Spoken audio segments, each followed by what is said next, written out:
السلام علیکم، میں ہوں نمرا سہیل، آپ دیکھ رہے ہیں الگ نیوز۔ عبدالستار ہمارے ساتھ ہیں۔ توشہ خانہ کیس میں بشرا بی بی اور عمران خان کو 14 سال کی سزا سنا دی گئی ہے، اور دوسری جانب بشرا بی بی خود اڈیالہ جیل پہنچ گئی اور انہوں نے اپنی گرفتاری دے دی ہے۔ اس پر بات کرتے ہیں، لیکن اس سے پہلے آپ سے ریکویسٹ ہے کہ الگ نیوز کو سبسکرائب کریں، شیئر کریں اور بیل آئیکن کو پریس کر دیں۔ بالکل، اور سزا سنا دی گئی ہے بشرا بی بی کو اور عمران خان صاحب کو 14 برس قید بامشقت کی، اور اس کے ساتھ ساتھ جرمانہ بھی عائد کر دیا گیا ہے، یعنی کہ عمران خان صاحب اور بشرا بی بی پر 1 ارب غالباً 1.57 کروڑ روپے کا جرمانہ ہے، اور یہ کہا جا رہا ہے کہ عائد کیا گیا ہے، کیونکہ 1.5 ارب کا قومی خزانے کو نقصان پہنچا۔ اور اس کے ساتھ ساتھ یہ بھی دیکھنا چاہیے نا کہ جس انداز سے بشرا بی بی کے بارے میں یہ بات کی گئی کہ بشرا بی بی کو اب گرفتار کیا جائے گا۔ کچھ لوگ یہ بھی کہہ رہے تھے کہ بشرا بی بی کی گرفتاری کے لیے ٹیمیں تشکیل دے دی گئی ہیں، کیونکہ ان کو تذلیل ان کی کرنا مقصود ہے اور کیمروں کے سامنے ذلالت کے ساتھ ان کو گرفتار کرنا ہے۔ تو ایسے میں بشرا بی بی خود عدالت پہنچی، اور اڈیالہ جیل خود عدالت بنی ہوئی ہے، اور اس وقت انہوں نے کہا کہ میں خود پہنچ کر وہاں گرفتاری دے رہی ہوں۔ آج بشرا بی بی پیش نہیں ہوئی، عمران خان صاحب پیش ہوئے۔ عمران خان صاحب نے کہا کہ میں حاضری لگا کر واپس جا رہا ہوں۔ جج صاحب نے کہا کہ آپ کا 342 کا جو بیان ہے وہ کہاں پر ہے؟ تو جج صاحب نے کہا کہ وہ تو کمرے میں ہے، مجھے تو صرف حاضری لگانے کے لیے بلایا اور پھر اس کے بعد جج صاحب نے کہا کہ ایسے نہ کریں اور عدالت کا ماحول خراب مت کریں، آپ اپنا بیان دیں۔ اور عمران خان صاحب نے اس کے بعد کہا کہ میں وکلا کو دکھا کر وہ بیان آپ کو دے دوں گا۔ تو یہ سارا جو ماحول ہے، اس کے بعد بشرا بی بی جیسے ہی اڈیالہ جیل پہنچی اور انہوں نے یہ کہا بھی کہ میں عمران خان صاحب کے حوالے سے خود کمزوری نہیں بنوں گی، اور کیونکہ کیسز کے معاملے میں ہم نے دیکھا ہے کہ خان صاحب کے حوالے سے جہاں کوئی بھی گرفتاری ہوتی ہے تو پھیر دیا جاتا ہے اس کو، اور یہ تو دعوے کیے جا رہے تھے نا کہ اب دیکھیے گا وہ لوگ بھی عمران خان صاحب کا ساتھ چھوڑ جائیں گے جو کہ ان کے سب سے زیادہ قریب تر لوگ ہیں۔ ایسے دعوے کے لیے بہت سے دعوے کیے جا رہے تھے کہ بشرا بی بی بھی ساتھ چھوڑ دیں گے، فیصل بابڑا صاحب نے کیے، اور اس کے علاوہ جاوید چودھری صاحب نے ایسے دعوے کیے۔ بہرحال توشہ خانہ کیس کا ریکارڈ کیا ہے، توشہ خانہ کیس کہتا کیا ہے؟ توشہ خانہ کیس میں جس میں جج صاحب نے سزا سنائی ہے، یہ جج صاحب کس کے فیوریٹ ہیں؟ یہ جج صاحب فیوریٹ ہیں پاکستان پیپلز پارٹی کے۔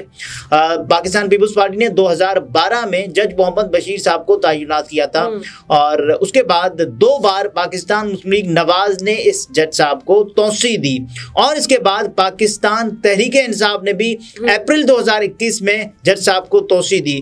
تو یہ جج صاحب انہی کے فیوریٹ، اور اس کے بعد جج صاحب نے پھر اچانک بیمار ہونے کے حوالے سے کہا کہ مجھے لمبی چھٹی دے دی جائے جب تک میری ریٹائرمنٹ، یعنی کہ جج صاحب ریٹائر ہو رہے ہیں کوئی 24 مارچ 2024 کو میرا خیال ہے، اور جج صاحب کی ریٹائرمنٹ سے پہلے جج صاحب نے کہا کہ مجھے دے دی جائے، میں بیمار ہو جاؤں گا۔ اور اس کے بعد اچانک گزشتہ رات ہمارے سامنے ایک خبر آتی ہے کہ جیسے ہی ہیئرنگ جاری تھی تو جج صاحب بیمار پڑ گئے اور ان کو اسپتال منتقل کر دیا گیا، اور ایسے میں ہوا یہ کہ فیصلہ بھی، اور اس حوالے سے کچھ لوگ اور بھی دعوے کر رہے ہیں کہ ایک یہ فیصلہ توشہ خانہ کا، اور اس سے پہلے ایک اور فیصلہ سائفر کا جو کہ سنایا پہلے گیا لکھا بعد میں جا رہا ہے۔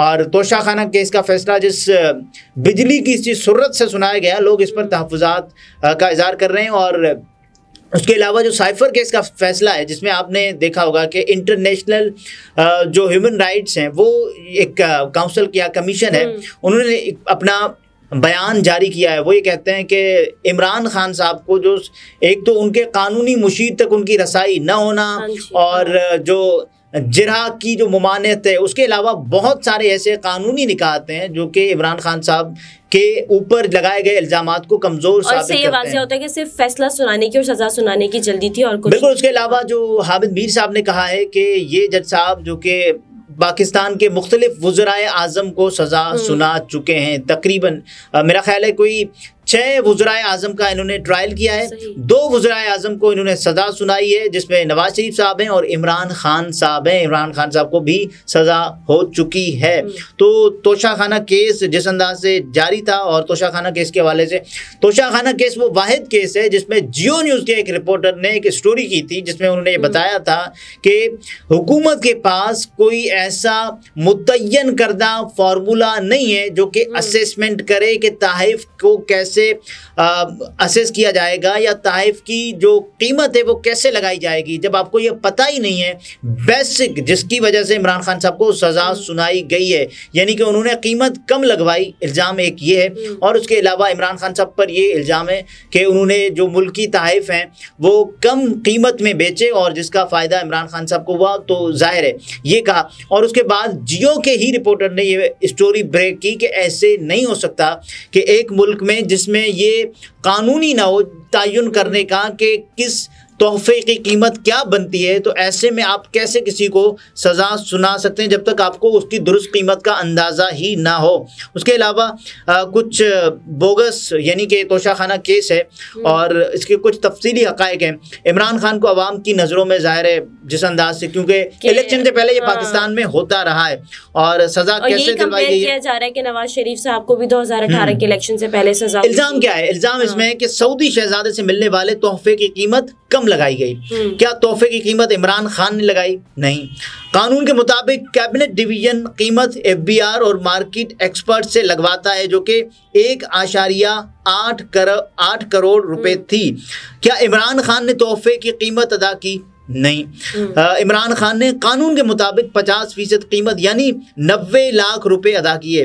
کیا تحفوں کی ویلیویشن کرنے والے کسی شخص کو ملزم بنا دیا گیا؟ بالکل نہیں۔